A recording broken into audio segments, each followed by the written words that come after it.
All right, the battle to stop the spread of coronavirus having an immediate negative impact on businesses from Wall Street to Main Street and everywhere in between. So the White House has been working feverishly with the Senate this week to try to get relief to Americans who need it as soon as possible.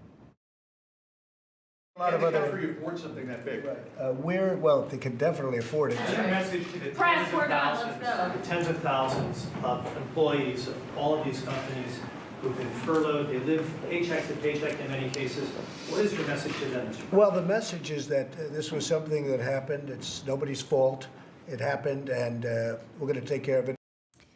Managing partner of the Hill Restaurant Group, Tom Johnson, is already experiencing this reality. He joins us live to talk about it. Tom, good to have you with us. I know you, because I've read about your story, that you employ a lot of people. You care about them individually. You know about them. But this policy now in D.C. that has been rolled out means real trouble for you. Tell us your situation. Well, hello, Shannon. It's been very tough. I mean, you know, all of a sudden overnight, we get told that we pretty much have to shut down. I mean, the first rollout was that we had to limit seating, and which would have pretty much put us out of business. And with the new shutdown, pretty much I have 150 employees that I had to pretty much furlough immediately.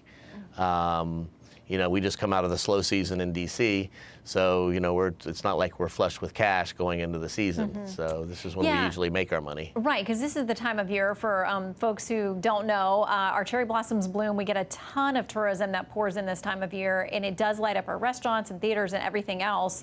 Are you able to do anything with being able to provide delivery or carry out?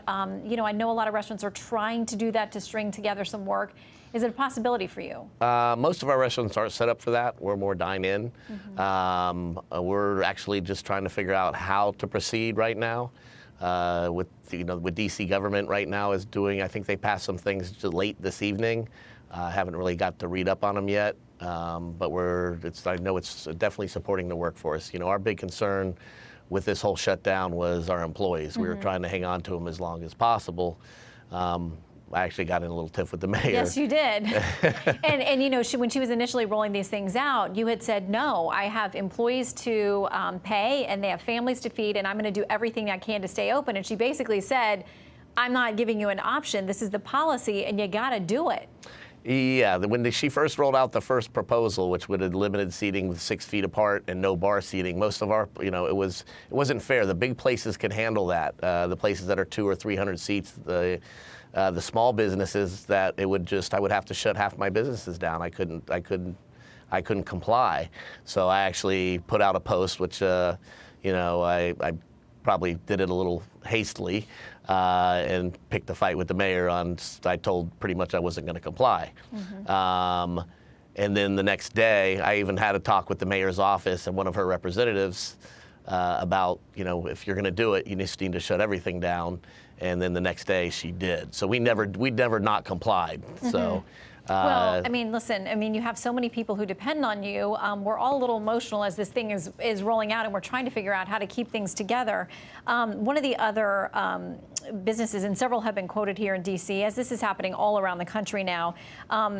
In D.C., as they talk about this, the hometown roaster Compass Coffee laid off 150 of its 189 employees, 80% of its staff, according to an email from the co-founders. They say they, quote, chose the least damaging of their bad options, opting to lay off workers so they can apply for unemployment benefits. I mean, these have to be incredibly painful decisions for you to make, and people are making them, you know, every minute across this country right now. What's that like? Well, the hardest part is the indecision. We don't know when it's going to end.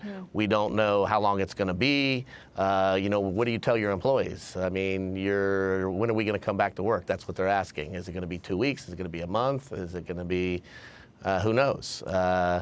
You know, it was a real tough decision. I mean, we shut everything down. So we're in damage control mode right now. We don't know if there's going to be support or help from government. We don't know, you know, it's fine if they want to give us access to SBA loans, but we're just borrowing money. We have to pay that back. You know, if we're not going to be able to open for days and months, we don't know where we're going to be. We're just trying to figure out right now what we're doing and how we're going to do it. Yeah. It's a very tough situation, and Everybody's in it. All the restaurants are shut down. It's not just us, and everybody's going through the same thing. I talked to multiple restaurant owners that I know in D.C., and they're all going through the same, the same process. difficult decisions. Yeah. And Yeah. so, I mean, you are the real life face and your employees are the real life faces of all of these stories that we're hearing about people being financially impacted. We wish you the best. We know you're going to try to hold it together as best you can with so much uncertainty. Tom Johnson, thank you for being with us.